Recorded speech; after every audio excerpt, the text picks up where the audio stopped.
So often people become disillusioned in their faith when they are expecting God to do certain things for them that God actually gave us the responsibility to do. Come and join me for a coffee.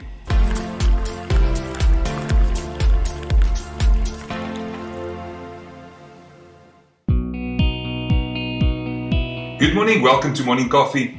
You know, so many times when I post things on Facebook or on Instagram or things like that, you always get people that want to respond with memes or pictures of children starving somewhere. And they say, how can I serve a God that is a loving God that causes suffering in this world? And why is God allowing certain things if He's this God of love?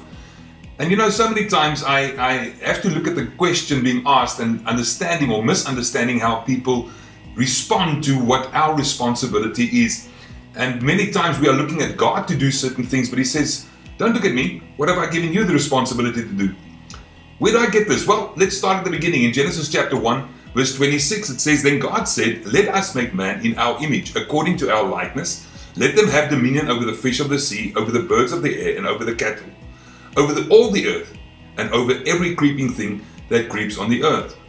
The important part to notice here is when He says here, let them have dominion. He didn't say let us have dominion. He gave us the responsibility to care for this world and to look after this world. And many times there's this blurring of lines between what is God's supernatural responsibility and what is our responsibility to be able to make this world a better place. And many times we look at God and we say, God, what are you going to do? And God is looking back at us and saying, but what have I given you the responsibility to do? What are you going to do? And many times we look at that on a global scale, but what about your personal life? And I want to look at a little story here about the prophet Elisha and this widow. And we have to look at how she comes to him and she says to him, look, her husband has just died and she doesn't have the money to pick up all the pieces, what's happened, and the debtors are coming to collect her sons to take them away to pay off the debt. And it's interesting to see his response. We find this in 2 Kings chapter 4 where he says, So Elisha said to her, What shall I do for you? Tell me, what do you have in the house? And she said, Your maidservant has nothing in the house but a jar of oil. Then he said, Go borrow vessels from everywhere, from all your neighbors, empty vessels. Do not gather just a few. And when you have come in, you shall shut the door behind you and your sons. Then pour it into all those vessels and set aside the full ones. Now she's coming to a spiritual man and expecting a spiritual solution like a prayer or something. He says, but what do you want me to do about it? What do you have in your house? What are you seeing in your environment that you can use? And she says, I've got nothing except for some oil. You see, he asked her a very seemingly unspiritual question, but actually it was very spiritual. What are you doing with what you have? And many times we have to understand that just because the question is practical does not mean the question is not spiritual. He's asking her a question based upon responsibility. What do you have that you can use to change your situation?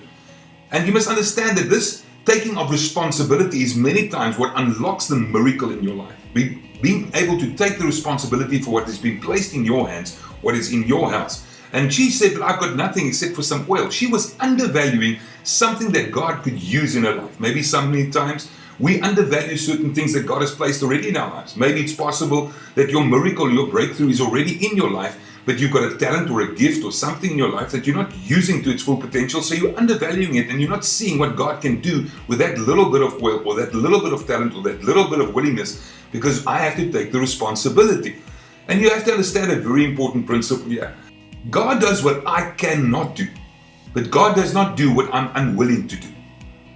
When you see your gifts and talents as a nothing, as something of no value, you can so many times miss out on the miracle that God has already placed in your life because you don't see what is already there in your house. The miracle is in the house.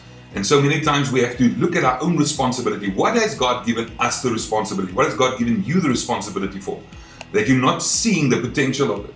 And you see, she never looked at oil as a business opportunity, but when you place that in the hands of God, what you have, God can do supernatural things. And we see that she was pouring out that oil, and that oil was continually flowing. While she was pouring, there was a miracle happening. When she didn't have any more vessels, the miracle stopped. So I will encourage you this morning. What has God placed in your hands? What is in your house? Put some value upon it. You are a very special person that God has called for a very special purpose. Don't undervalue, because it's taking responsibility, not passing it back to God, but saying, Lord, what can I do? What do you have in the house? God bless you. Have an amazing day. I'll speak to you again soon.